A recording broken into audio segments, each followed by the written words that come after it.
Welcome back to the Bandwidth Tapes. I'm Brad Williams, and today I'm joined by drummer, educator, speaker, and author Rich Redmond. Rich is someone I truly see as a unicorn in the music world. He's not only a powerful and passionate drummer, but also an inspiring teacher and communicator who uses every one of his gifts to lift others. In this conversation, we talk about why Rich plays every song like it might be the last one he ever gets to play, how longevity changes your perspective, and what it really takes to build a lasting career in Nashville. We dig into his background in Texas music education, his work with Jason Aldean, the difference between studio and live drumming, and his crash philosophy around commitment, relationships, attitude, skill, and hunger. This one is packed with wisdom, perspective, and energy. Here's my conversation with Rich Redmond.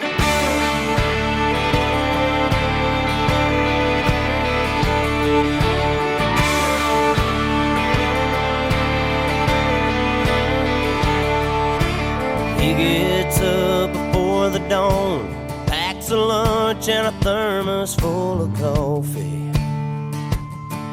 It's another day in the dusty haze. Those burning rays are wearing down his body.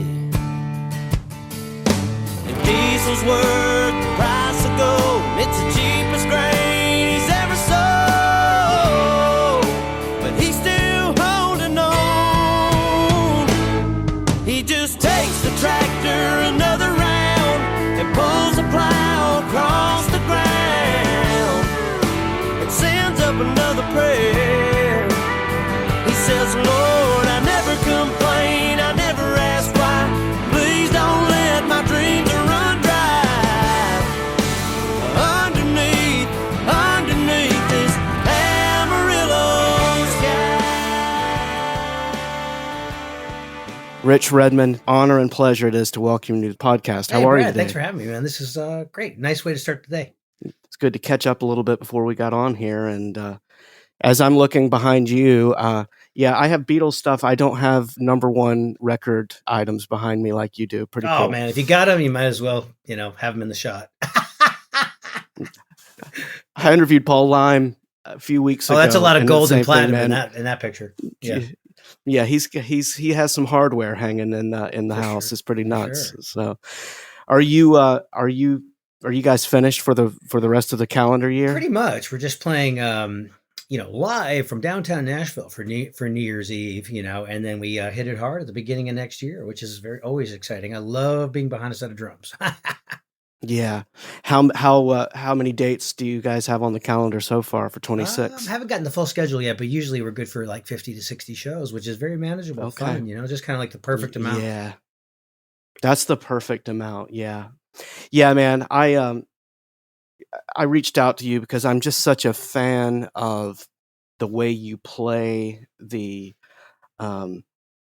heart at which I know that you play with. It's just so. It's one thing to watch a drummer play that can play well, but it's another one to watch them play, and they play every song like it's the last one they might ever get. Hey, to play. it might be, man. But I appreciate it very much. The marriage of the head and the heart is kind of where it needs to be, and I really appreciate that. It's my life's work. I've been doing this since 1976. You do the math, that's 49 years. That's a lot of presidencies of holding the sticks in my hands. And every time I do, it's the best day. It's the best day of your life, Yeah, absolutely. Well, and as every gig we play, every show we play is one less that we're going to get to play in our life. So they all matter, and it's important to always be present. And that transcends playing the drums or playing music. Everything it requires presence. Yes, it's interesting when you're over the hill, as they say. You just start counting like, well, this is maybe I only have 25 summers left. Maybe I only have 25, the leaves changing colors and Halloweens and scaring kids. And so it's pretty poignant. Yeah, it is. It's as my children get older and I'm just kind of, watching my life go before me. It's it can be overwhelming if you think about it too much, that, man, this is, we don't know how long we have here, so we better make the most of it. Enjoy every sandwich. Okay, this got grim. So Yeah, exactly. Yeah, let's turn this around. I was thinking about the best way to describe you as I was, thinking through this. I call you a unicorn in the space because you are a drummer, you're an incredible educator, thank you. you're a public speaker, and I just think, just an inspiring person that using your gifts and Thanks. yeah, man. Thanks, What Brad. Appreciate it. Yeah, absolutely, man. What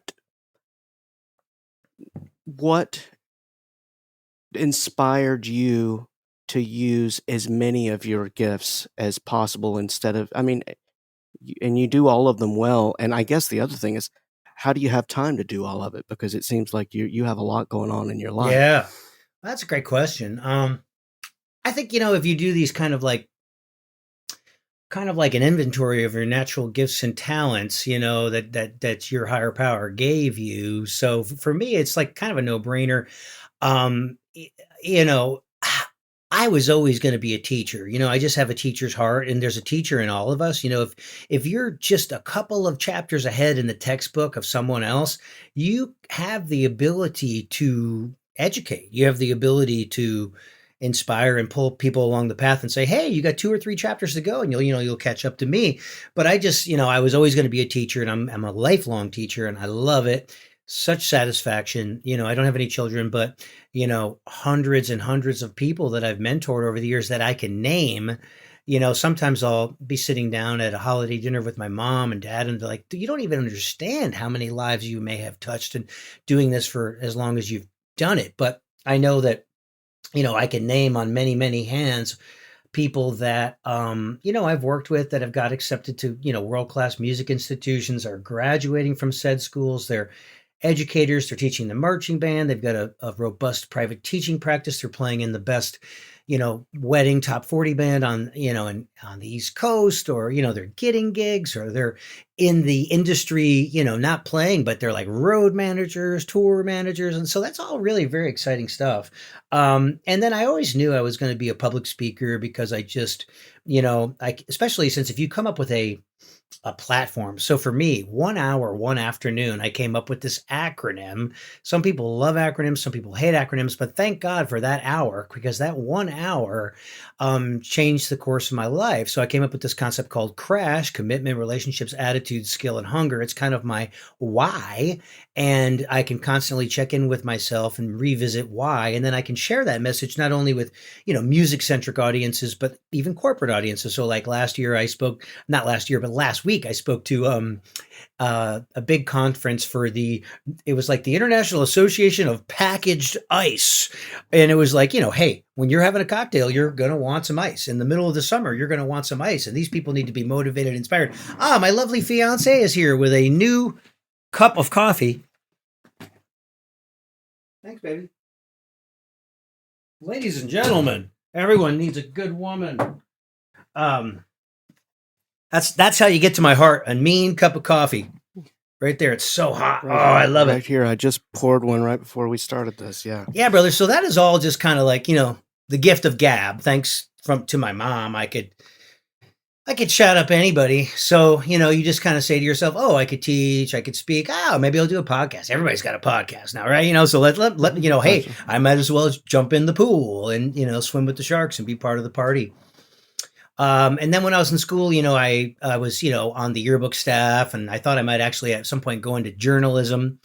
And that was, of course, after I thought I might follow in the steps of Ross Geller and be a paleontologist. But, I was, I was like, I like to write. So, Jeff Bezos makes it so easy now. If you have an idea, you have a concept you want to share with the world, he'll hold your hand, he'll lick the stamp, he'll mail it to your audience. So there's really no excuse to kind of do these kind of other things. But when I wake up in the morning, I am a rock drummer. I'm an overeducated rock drummer. And my purpose in life is to bring help people bring their creative stuff to life, and a good drummer can really, you can make an average song sound like a hit record. And I'm in the songwriting capital of the world, so that's a great place for a drummer to be, and I got no complaints, brother. Yeah. My when I'm not doing this podcast, my day gig is that I'm a tech director at a private school outside of St. Louis, and you know, taught music over the Yeah. years, and always in the education space, and I would imagine you're like me in that the more I teach others, I think it's ultimately from a place of, and even doing this podcast, it's me wanting to teach others, but ultimately I'm wanting to just learn more myself, and that's ultimately what drives it more than anything. Yeah, and teaching really reinforces your everything, your what, your why, your how, the mechanics. Um, it helps your ability to continually work on effectively communicating. So, I love it, man. Oh yeah, I got sidetracked. So yeah, last week I spoke to it was the International Association of Packaged Ice, and so but they were just really fun people, and it was like everybody from just the people that just make ice in small quantities to the people that package the ice, and then there's this guy that was in Hollywood. He's like, I do all the dry ice and all these movies. I was just doing this Marvel thing. I'm like, now if I'm going to do ice, I'm going to do that. And then there was like a big tech company that helps companies do the thing, but they Mhm. both, it doesn't matter what the product or service is, people love drums, so it kind of helps them pay attention to what my message is. And I leave them wanting more. I do 45 to 60 minutes. There's no PowerPoint, death by PowerPoint. I hate, so I get a lot of, I hate the keynote speech every year. I never look forward to it. I hate it. We all take naps, we check out. But if you grab their attention with the drums, kind of hook them, it's much more effective. So I love it, man.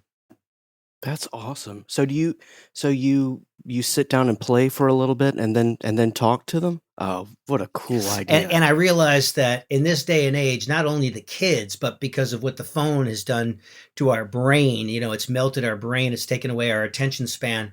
You could walk on the moon. You could, by the way, I don't even know if that ever happened. I don't know what your thoughts are on that, but you could swim the Mhm. English Channel. You could cure cancer. After 3 minutes, people check out. They don't pay attention. So I play a song and then I talk about a concept, and then I play a song and I talk about a concept. So I'm constantly breaking up the spoken word portion with high energy playing, and they can see, oh, this guy walks the walk. Wow, he is passionate. He does have purpose. He really is sweating up there. He really is committed to his craft. He might die behind the drums right here before our eyes. Yeah. I think about that sometimes, you talking about just attention spans. I think about, that famous Andy Warhol quote about 15 minutes of fame. And if that, if he said that phrase in 2025, do you think it would still be 15 15 minutes, or would it seconds. be maybe 15, the time of a reel or something, Yeah, it's crazy. Yeah, well, when you see the lifespan of, like, say, a hit session musician, we're not in the era of the golden age of recording anymore. The ship has sailed. We're still, some of us are swimming in the waters and we're still surviving, trying to keep that fresh. But if you think about like a recording musician like Eddie Bears, who's the only drummer in, the Country Music Hall of Fame. He's had 5 decades as a top call A-list session drummer. That is 10 times what you're supposed to actually. It's a 5-year arc. So that's pretty amazing. So those are my heroes, those kind of guys. And Yeah. Nashville is so great because when I moved here, those guys are who I reached out to, and they were nice enough to immediately return a phone call and say, "Hey, kid, welcome to town. Best of luck. Get involved with the community." So I stay tapped into that favor that they did for me, the time they gave me. And if anybody moves to Nashville now, I feel an obligation to say, "Hey, kid, with the cigar, don't go here, go there. Do this, don't do this. You might meet musicians here. Don't be in a rush. These are good day jobs to stay flexible. So when the phone rings, you can go do the thing." So I just I do that. I return the favor. Yeah, absolutely. How long have you been in Nashville? 28 years. 28 Yeah. years. And how much has that town changed in those 20? Because I was there in the mid '90s, Yeah. so around the same Yeah, you were time. there for like I was the boom, gone country boom into the post boom. I showed up right for the post boom, where it was starting to be yeah, tumbleweeds rolling down Lower Broadway, and there was a little bit of a dip there, and then it all started to come back again in the aughts. But no, we had hay bales and horses and buggies, and I mean now we got valet parking, sushi bars, martini bars. We have all the trappings of we just got a Craig's here, Craig's in West Hollywood, and our location is 4 times the size. So like, people are coming. And yeah, and bachelorette parties wheeling down Broadway on those little things. Yeah, that's it. Yeah. So where are you from? Where did you grow up? Originally, Milford, Connecticut, which is across the Sound there from Long Island, and I was there the Yeah. first 11 years of my life. It was a great foundation. Small town, Milford, Connecticut. We had the downtown square with the courthouse and the church and the duck pond. It was very New England. It would you'd skate on the duck pond in the winter, and that's where I got my first drum lessons, 1976. This guy Jack Berge was my first teacher, kind of laid the foundation. And then my dad got a job in El Paso, Texas in 1981. And we ended up going from Connecticut to El Paso, Texas. And that ended up being great because, Texas has marching bands. And when you have marching bands, when you have football, you have marching bands. And then from the marching bands, you get the trickle down. You have orchestras and pep bands and symphonic bands and jazz ensembles. And so that was great. And I like Texas still to this day. People are so confused. They say Texas is a great home of the arts. And it actually is a major supporter of the arts. Tons of music in that state, even more than New York and California, Absolutely. Yeah. The music education scene in Texas is insane, especially as you're talking. I mean, you can go on YouTube and see the excerpts that students are expected to play for the all-state auditions, and it's like orchestral repertoire that high school students are expected to play. They're cranking out high caliber musicians, and yeah, those marching bands in Texas, it's insane how good they are. It's like and Drum how Corps huge. International. It really is. It really is. And a lot of the people I went to college with at Texas Tech University, North Texas State, they've all become world-class educators, cranking out amazing drum set players, getting kids into orchestras, and a lot of drumline specialists. And those kids can play, man. Those things, and they look like coffee beans spilled all over the page, and they just like, no problem. Yes.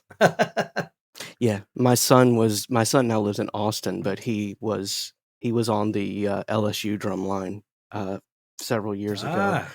And yeah, just look at the book that they play. It's like you're saying. I mean, it's just notes for days. It's crazy what they Tiger play. Stadium, cool, man. That must have been a fun Tiger experience. Stadium. Yeah, he was there.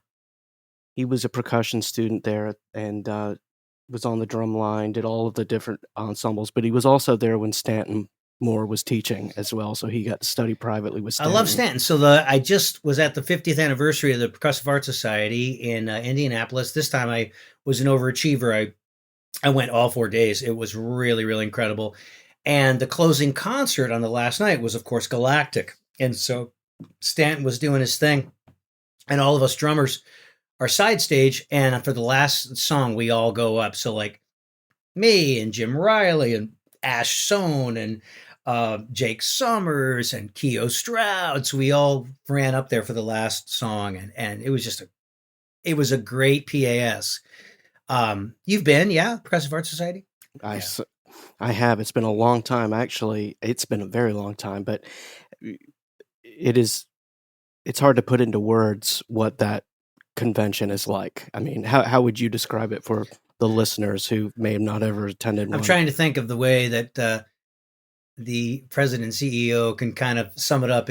It's the greatest 4 days of drums and percussion raining on Indianapolis, Indiana. So literally people from all genres, from all levels of ability, high schools, colleges, the pro world, hobbyists, we all come together big love fest. And of course, all of the manufacturers have the exhibit hall, which I hardly ever make it to. I get there just fast enough to. But this year is kind of funny. My friend Jules Thomas, she's the global, she's in charge of the whole thing, kit and caboodle over there at DW Drums. And she said, "Oh, you don't have anything to do? You're not doing a clinic? You're hanging out? All right, you're going to be our social content media manager for DW, DWE, Roland, LP, and Slingerland drums." So I basically had to get footage of people playing the instruments at all the booths. And then I went to all the clinics, and it just kind of kept me on task. I had something to do on the hour, every hour. And so if you see anything on the socials from DW, DWE, LP, most likely I shot that footage. Oh, that's really cool. One of my favorite memories from the convention. Well, two. I remember I was there in '96 when the North Texas Drumline played, and just melted my face. It was one of the best shows I've ever seen. And then just walking through the exhibit hall and watching Jim Chapin just sit there, give free drum lessons to anyone that wanted to learn how to use the Moeller technique. That dude just there. Loved to play. I mean, I've been at dinners with the guy, and he would have that pad on his lap. He never stopped. It was incredible. He never stopped. It was incredible. When you started playing, for me, it was Haskell Haar, it was Podemski, it was stick control. Did you go down that same path when you started playing? Yeah, don't forget about the Pratt book, jump, bump, bump. Oh, yes, absolutely. So Pratt, Albright, Podemski, Will Coxon, the Stone, the Ted Reed, the Carmen Appice, and then the New Breed, and then, all the stuff, man. It was the golden age of printed media, and it's so funny. Everybody has all those books now on their iPad, which totally makes sense, but I'm still like a dead tree guy. But no, the first page of George Lawrence Stone, page 38 of Ted Reed, all that stuff is just, priceless. And then figuring out a way to kind of put it all together. And then since I was such a nerdy academic when I was young, I really got into Kenny Aronoff. Like my two Desert Island records are The Lonesome Jubilee and Scarecrow. And I've told Kenny that they're just so well done. And I would transcribe the records note for note. I would transcribe Motley Crue records, Van Halen records. Yep, that's me pushing my glasses up. But it was good because it really helped me become a fast transcriber. And little did I know that moving to Nashville, I moved here on a Tuesday, and somebody offered me a gig. My first job I had on that Saturday night playing with a wedding corporate type band, Paul Ross. Thank you, Paul, for the opportunity. And then the very next week, Lonnie Wilson got me a job going out and playing with a band, where they, you're all over the country and you stay 5 nights in a band house, and the band house is disgusting. They never clean it. And you got to do, you got to do 5 sets a night, 45 on, 15 off, 45 on, and you got to know 60 songs. So it was are you going to be able to do this? We don't have a rehearsal. I'm like, absolutely. So, I can, that's what I tell everybody. If you don't know how to create a cheat chart, what is the BPM? What's the feel? How does it start? How does it end? Where are all the stops? You're never going to be able to memorize 60 songs overnight. But if you can write it out and you could do it efficiently, you're going to be able to save the day. And also the process of charting it helps you deepen your relationship with the song. So once I chart it, I don't have, what do they call it when you could photographic memory. But if I do the chart for some reason, as I'm playing the song, I can almost see the chart in my mind's eye. So, it was a good thing that paid off, reading music and being able to chart.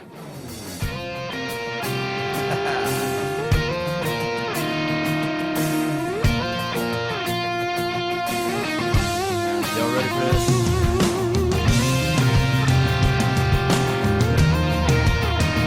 Y'all gonna turn it on up.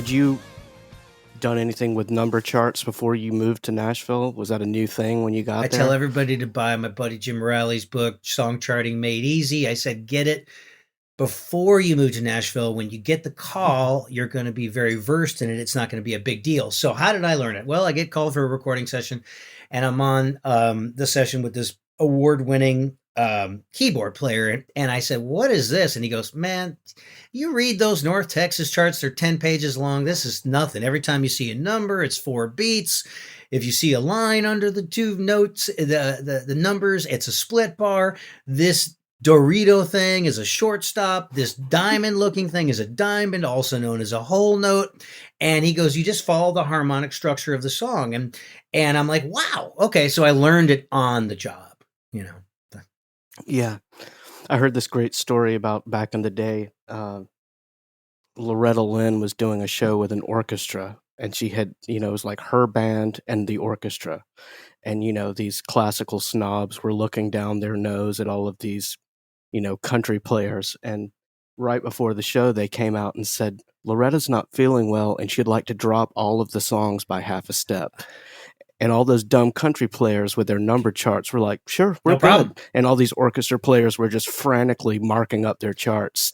It's like, yeah, there you go. Yeah, that's the thing. You So have easy. to be, if you're reading a letter chart, like a traditional real book type chart, or you're a classical player who's only used to reading the black and white, then transposing to any of the 12 keys on a moment's notice is not one of your skill sets.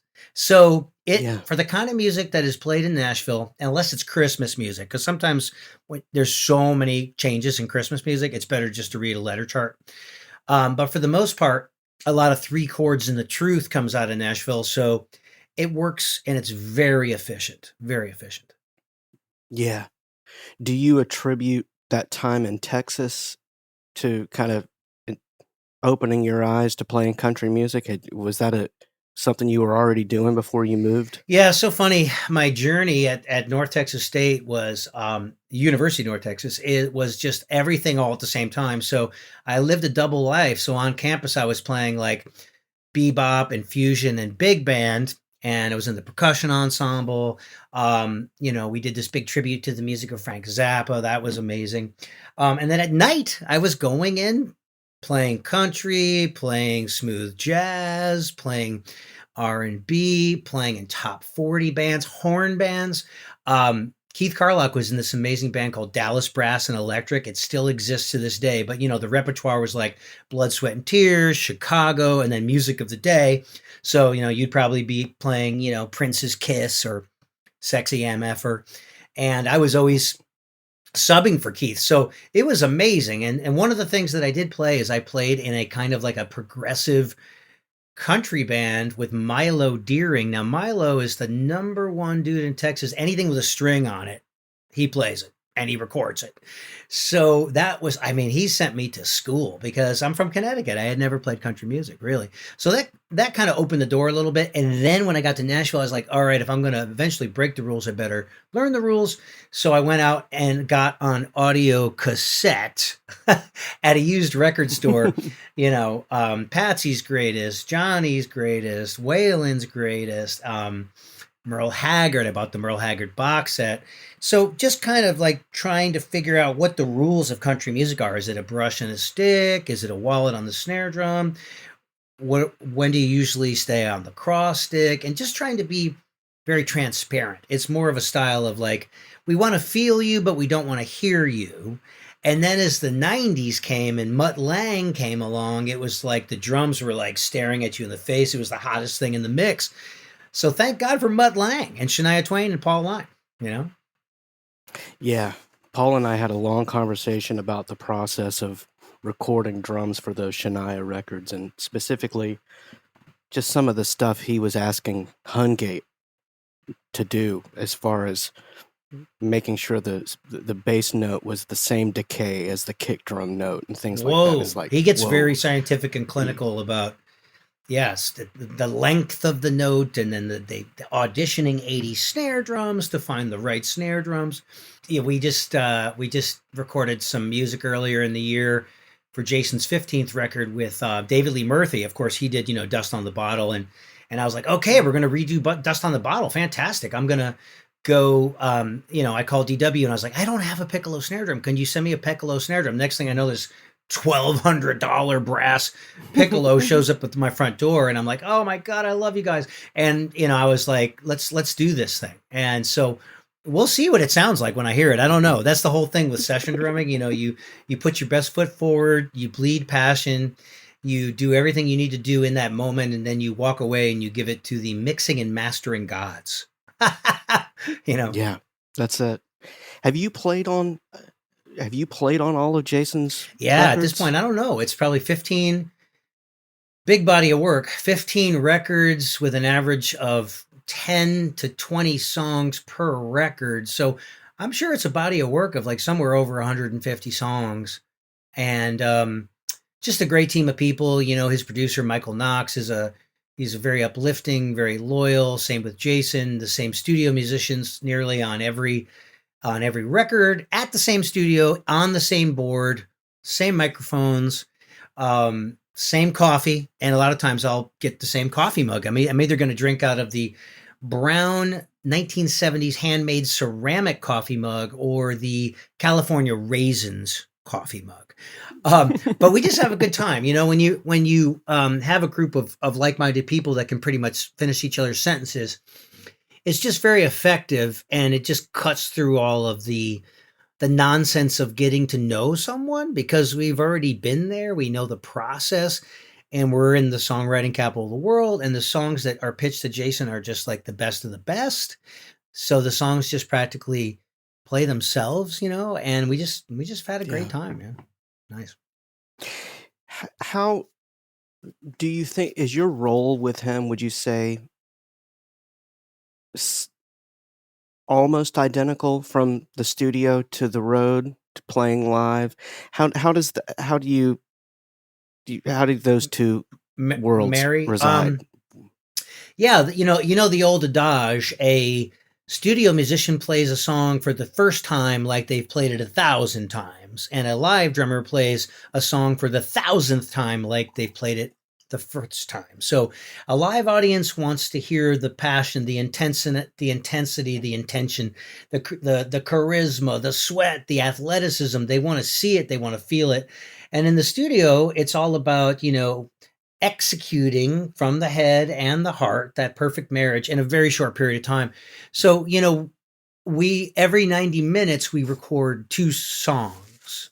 No, every 3-hour session, we do 2 songs. So we spend 90 minutes on each song. Now, that's flying by.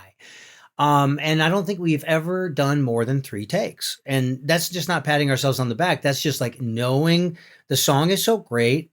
The musicians know each other. The producer, Michael, knows what he wants. Jason knows what he wants. And we just get it done.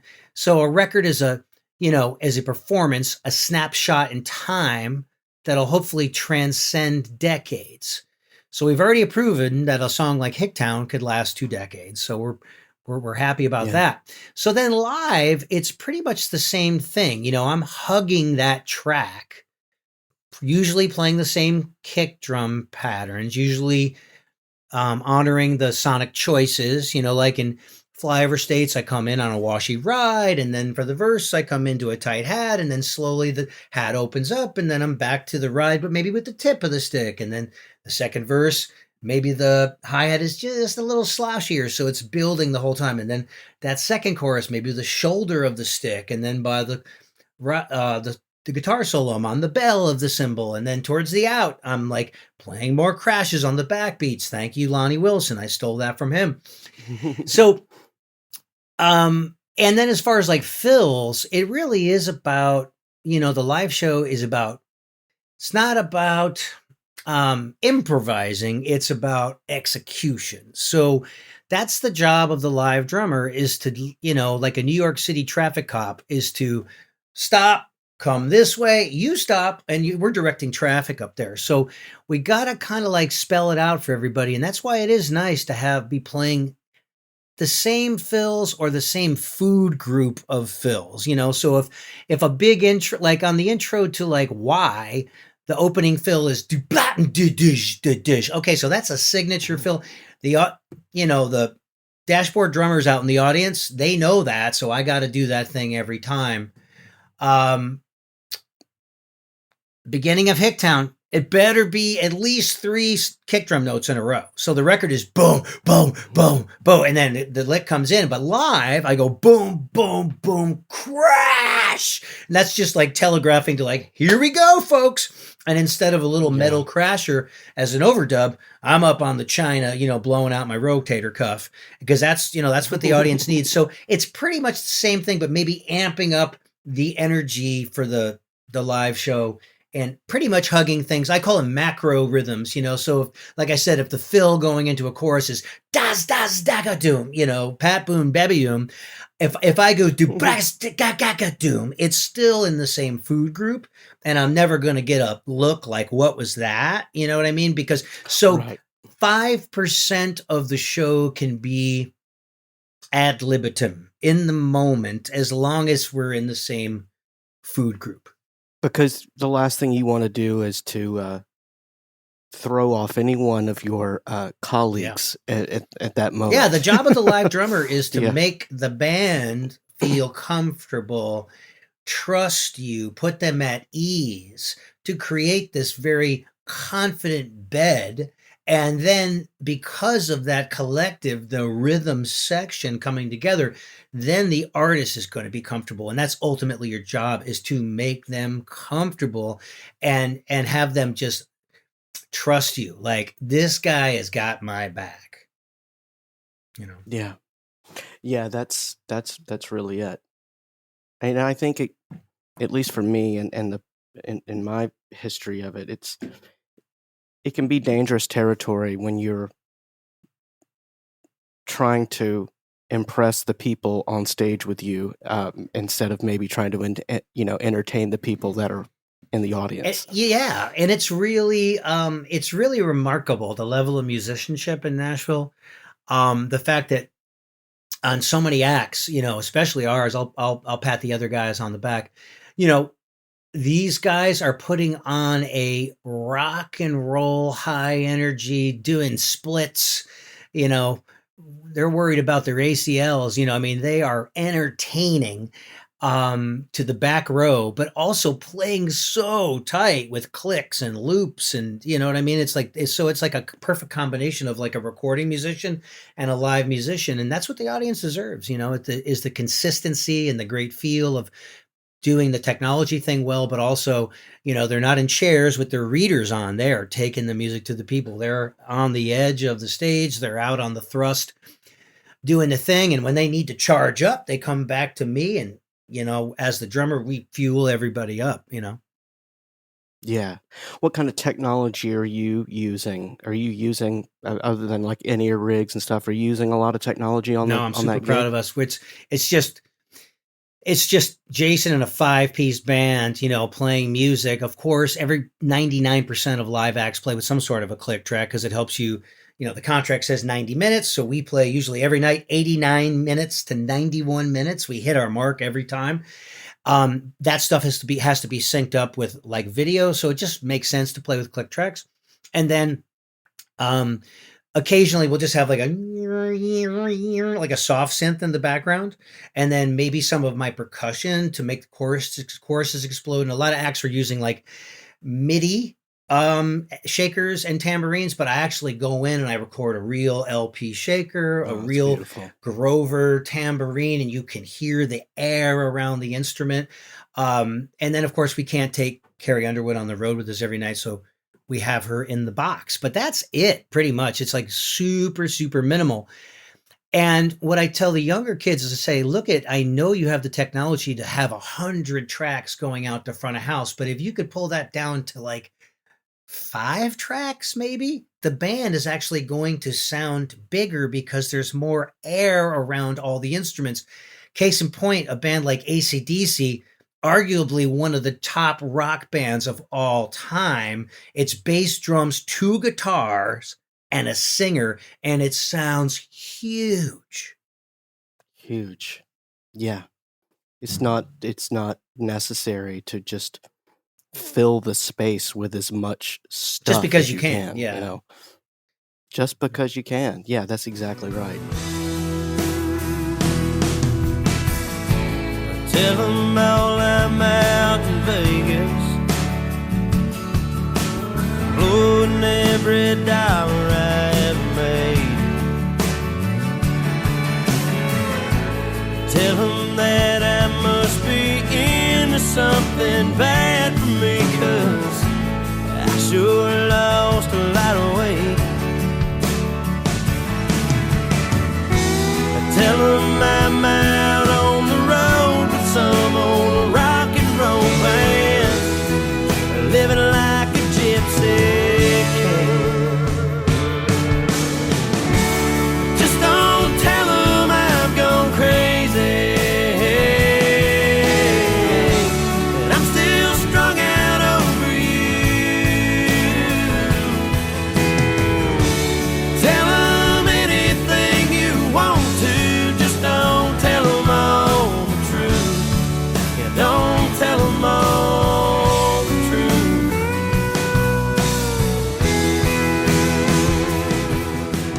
Truth is, I want to talk a little bit about your clinics, because I know you do a lot of coaching.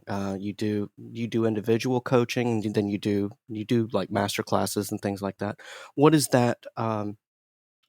What kind of content do you typically do with your Yeah, students? my funny thing is, if there's a place to perform or teach, I'm there. So I do this thing called my drum intensive, and I've done maybe like 50 of these, and it's really, really flattering, man. I just had a young man fly in from Tel Aviv, and he's like, "I'm going to move to Nashville." I'm like, "When?" He's like, "December." I'm like, "Awesome." And I was telling him, like, these are good. This is a good place to go, area town to, rent your first place, maybe a house so you could play the drums. And these are some cool day jobs. Hey, if you need help, maybe getting a job at the School of Rock or Bach to Rock or Guitar Center, let me know. So we cover all of their questions first and foremost, and then after that, we dive into my curriculum. The curriculum might be like the motivational stuff, mindset, music business, hand development, rudiments, traditional reading, four-way coordination on the kit, styles on the kit. So some people are very versed in styles, and some people have only been playing one style of music their whole life. So I just try to broaden, like, hey, here's a 2-beat shuffle, here's a 4-beat shuffle, here's a double shuffle, here's a Motown beat, this is a Lindy beat, here's your calypso, your soca, your merengue, your partito alto, your samba, your bossa nova, here's some reggae, halftime shuffle. And they go, wow, it really opens up their eyes. And most importantly, if they don't know how to read, I do not let them leave that day without getting to page 38 in the syncopation book. And really what that is it allows them the freedom to, after we connect, be their own best teacher for the rest of their lives, because they know, if they know a value of a quarter, an eighth, the combinations of eighths and quarters, and then leaving some of those notes out, thus syncopation, as well as triplets and then 16th notes, they start to see patterns in music. They hear something, bush, blop. Oh, okay, that's 1 and 3, 4. They see what it looks like on one surface on the snare drum, and then I start pulling in all the examples in modern music that like, wow, these are 16th notes, 1 E and a 2 E and a 3 E and a 4 E. Have you ever heard Devo's Whip It? Okay, those are all 16th notes, right? Have you ever heard Smokin' in the Boys' Room, the Motley Crue remake?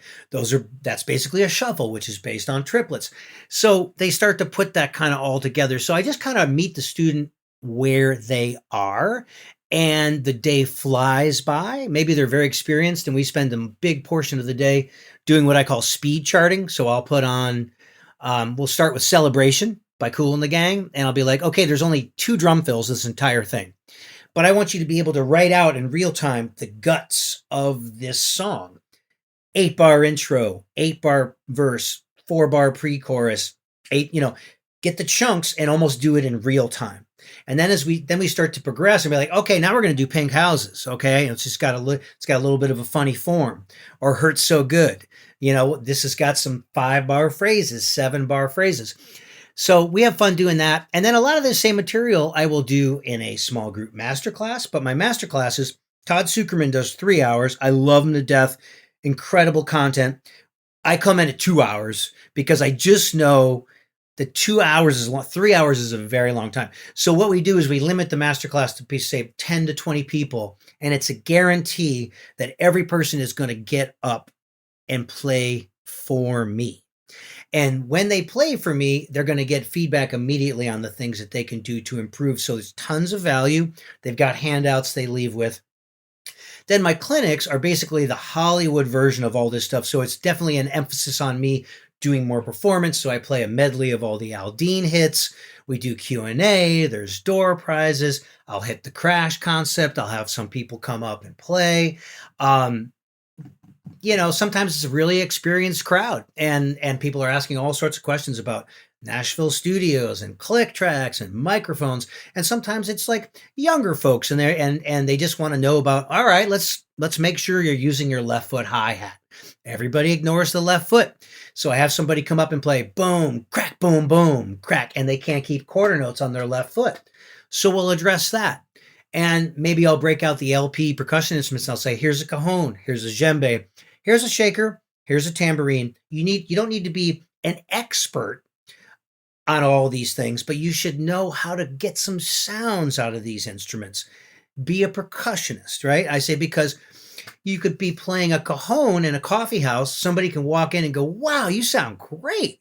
What are you doing tomorrow? And I'm like, I'm free. You're playing on this girl's record right here. I mean, that has happened, so it is just so fun. I love doing all those things. And then the corporate thing is I pick the 3 really fun songs. And then around that, I do the messaging. And then even during the performance, I might bring up the CEO, the CFO, or the COO, one of the OOs, and one of the Cs. And I roast them and I give them a live drum lesson in front of all of their employees, which really humanizes the experience. So cool. I just try to address the audience at hand, and it's just always fun. And I just take the advice from Carmine Appice, who said the key to a successful clinic is to teach them something, to make them laugh, and to entertain them. And who ran with that was our friend Greg Bissonette. And Greg was always a hero and a career model for me. And now he is my friend. And now I see him at events and he'll come across the room and he'll hug me. He's like a big brother. And that is just such a cool thing. If you stay in this game long enough, your heroes will become your friends. And it is so cool. Very cool. And the community is so close and tight-knit and a lot smaller than people realize. And it's so beautiful. Man, I'll tell you, I hadn't thought about that until you brought it up. I remember seeing I saw one of Greg's clinics when I was in high school many years ago. And it was like watching a stand-up routine. I mean, he had the audience in the palm of his hand from the moment he walked out until the time he finished. And then, then he plays and, but it was just so entertaining and just so engaging. So what a blueprint to I just copied follow. that. You know what I mean? It's like, take the ball from this guy, because I'm naturally pretty funny. I think the last thing I have to do is maybe go do 3 minutes at an open mic. And that, believe me, that's on the list. People are so mad at me that I haven't done it yet, but it's a little terrifying. No, I just got to witness it again on Saturday night. And, since Greg has been with Ringo for, 22 years, a big part of his clinic now is, the beauty of the Beatles and what Ringo did and how all of his drum parts, when he plays his drum parts, you can hear the song. Right. And that's it. Yeah. Woo. I mean, it's hard sometimes to be able to tell a song with boom, crack, but his stuff like boom, ga doom doom boom, ga doom doom or boom, crack boom, crack boom, boom, tea towels, Tea towels. Amazing. Now the tea towels, we can't keep them in stock. I mean, it's back in a major way. I mean, everyone's got the tea towels on their drums, man. Yeah, it's incredible. I'd be curious your thoughts on so much of what you think about the soft skills of being a working drummer that you think young drummers probably could hear more. What is your advice to players that are coming up, not just getting the gig, but keeping the gig? Because it's man.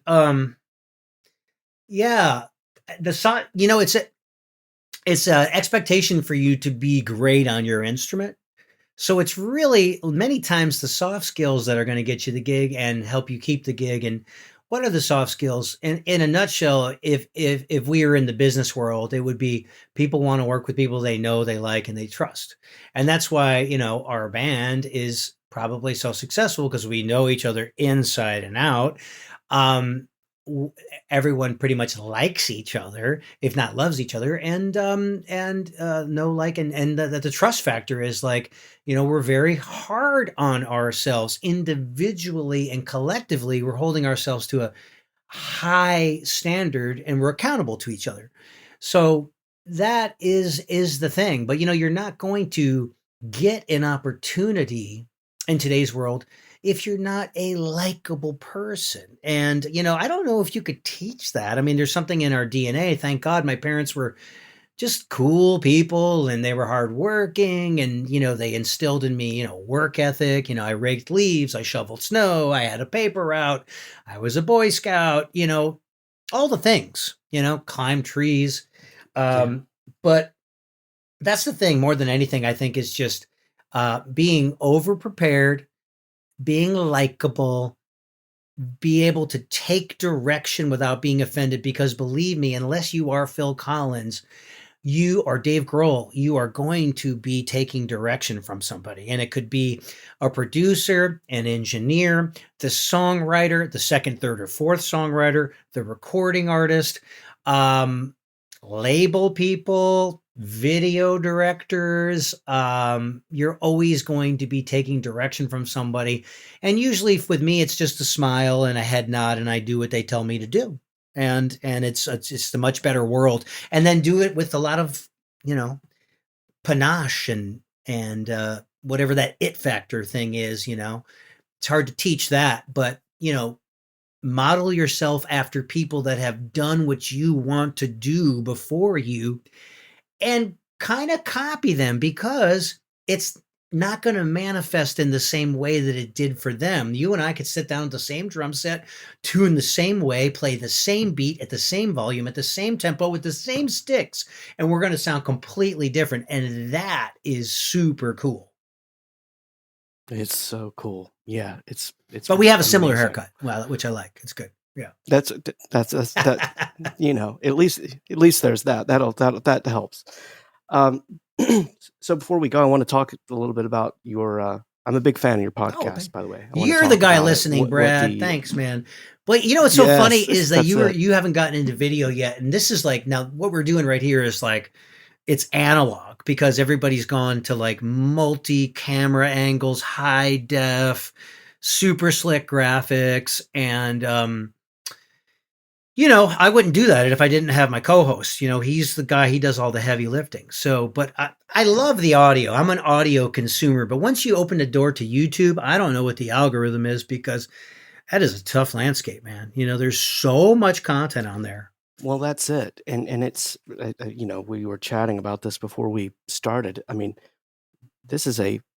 running one of these things is quite a time commitment, as you know, between just the pre-production, the time to do it, the scheduling, and then the editing. I mean, there's a lot going on with it. And then when you add video to it as well, man, it's a lot. I say, if the audio is working for you, you could be just as successful, because eventually you might have ads right now, but, you might have specific ads, musical products, energy drinks, coffee. I've had sponsors before in years past, but my podcast is, for many of us, it's like the fifth or sixth thing down on the list, but it's also something that has just become part of my life. And I like very much shining a light on my friends. I really do want to get the Steve Gads of the world on. And I know if you shake enough trees, you can get to these people. But the starting the podcast, I was like, well, let's get my friends that just live right up the street. Eddie Bears, Lonnie Wilson, Greg Morrow, Chad Cromwell. Paul, let's get them in the room. And there's something that is very magical about that. This is a great platform here, this StreamYard or whatever. Seems pretty solid. Yeah, it's really good. And it it's like Zoom with better audio. It's doing multi-track upload at the same time. And yeah, it's really nice. And that's, you talk about that. That was kind of the impetus for me, is just hang out with people and just talk about music, talk about the stuff we talk about. What's kind of happened for me is I'm like a little over a year sober now. It's been the best year of my life. And yeah, and I talk about that a lot on here with people that, because a lot of musicians are in the same boat, and we talk about it a lot. But it's just, I'm just having a good time and getting to talk with people like you, man. I talk with you. I talked with David Garibaldi the other day. What a world! That? He created a whole you know? style of drumming. And then those books, man, Future Sounds. I mean, Future Sounds is on the curriculum at University of North Texas. I mean, it's just, you're going to have to get through Future Sounds if you want to graduate.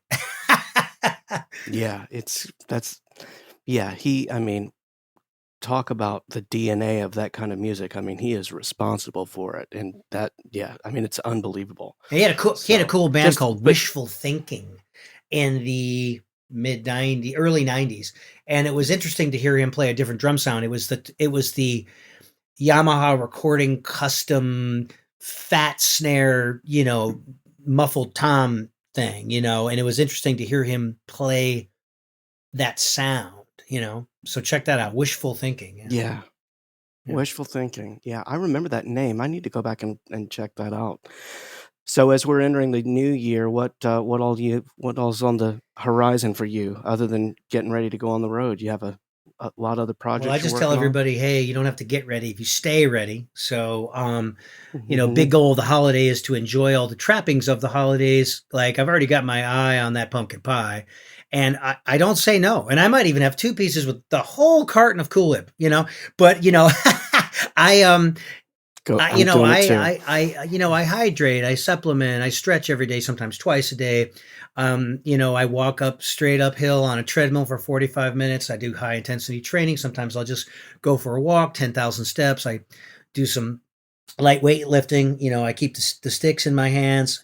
That's how you stay fresh. That's how you stay ready for whatever kind of comes at you. So I'll be doing that. We go right back to work. We're going to Australia in February and New Zealand. I'm excited about that because I'm a Lord of the Rings fan, so I'm definitely going to Hobbit Town. It's probably the only place in the world where I'll feel incredibly tall.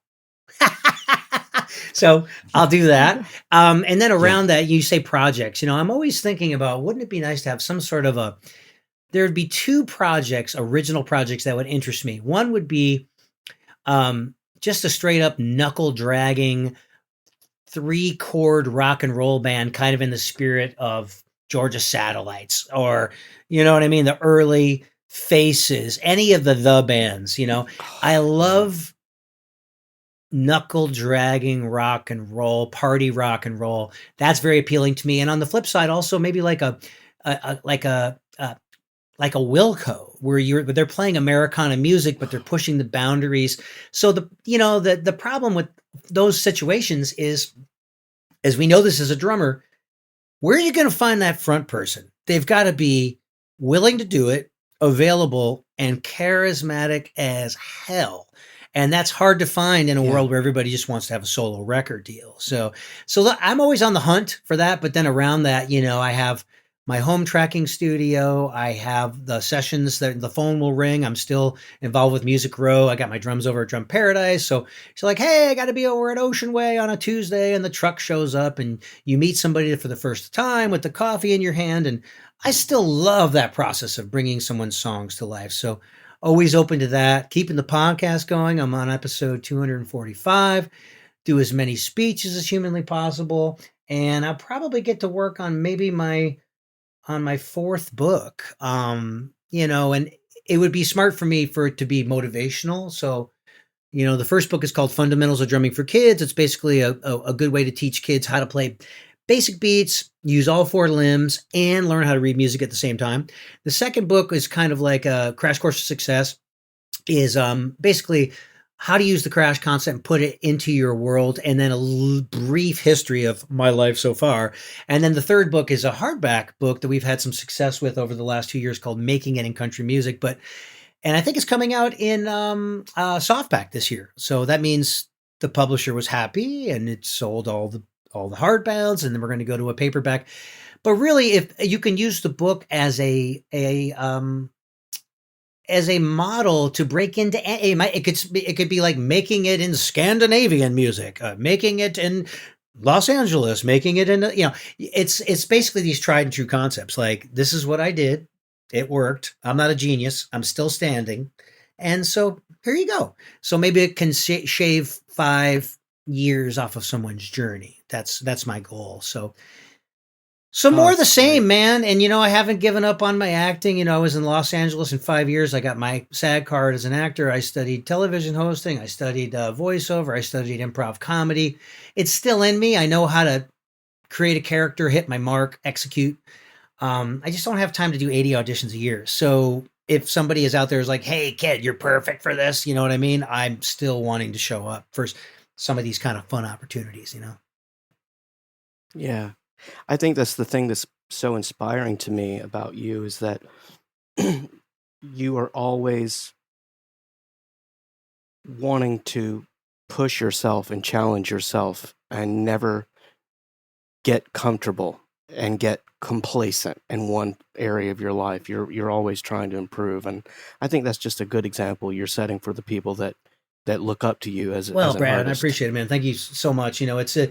I think everybody should go take an improv comedy class. It will terrify you, because you literally have to make something out of nothing with people that you just met in front of people you don't know, absolute strangers. So, that was, I'm glad I did it though. You know what I mean? You walk the tightrope, That is actually my top bucket list item, is to do that at some point in my life, is to actually walk out on stage and just watch my knees shake for 3 minutes. And in a collective, when you have an ensemble, it's just like making music. You have to have each other's back. The mantra is like, I got you. I got you. I got you. I'm never going to leave you hanging, so that's where you get the yes and from. Someone says something, you never say no, because then the conversation is over, but you say yes, and then the thing continues.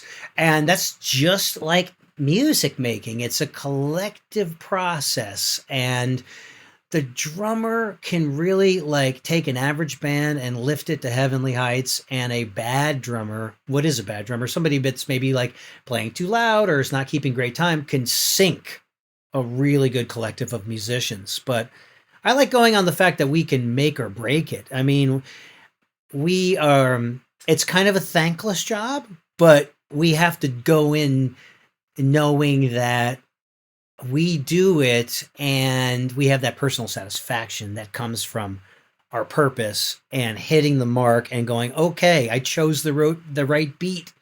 I played it in time. I made it feel good. People are moving. People are dancing. People are smiling. Great success. I checked the box. Great. That's it. That's it, man. That's exactly it. Well, Rich, you're an inspiration. Thank you. Thanks for hanging out with me. Thanks for the music. Thanks for just continuing to inspire people with what you do.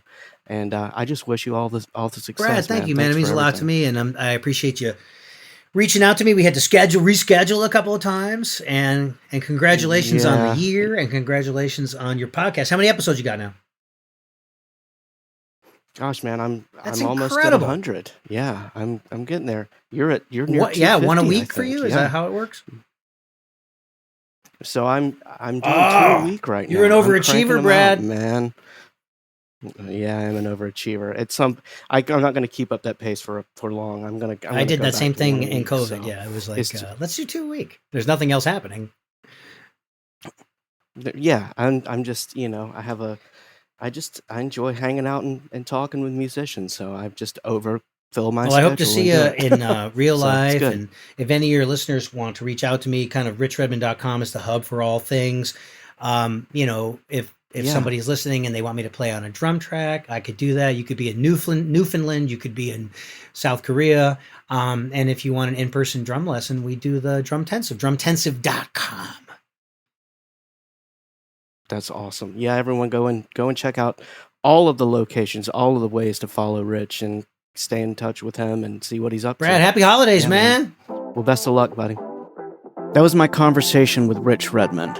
If you enjoyed this conversation, please follow or subscribe to the Bandwidth Tapes wherever you listen, and consider leaving a rating or review. It helps more people find the show. Thanks for listening, and I'll see you next time.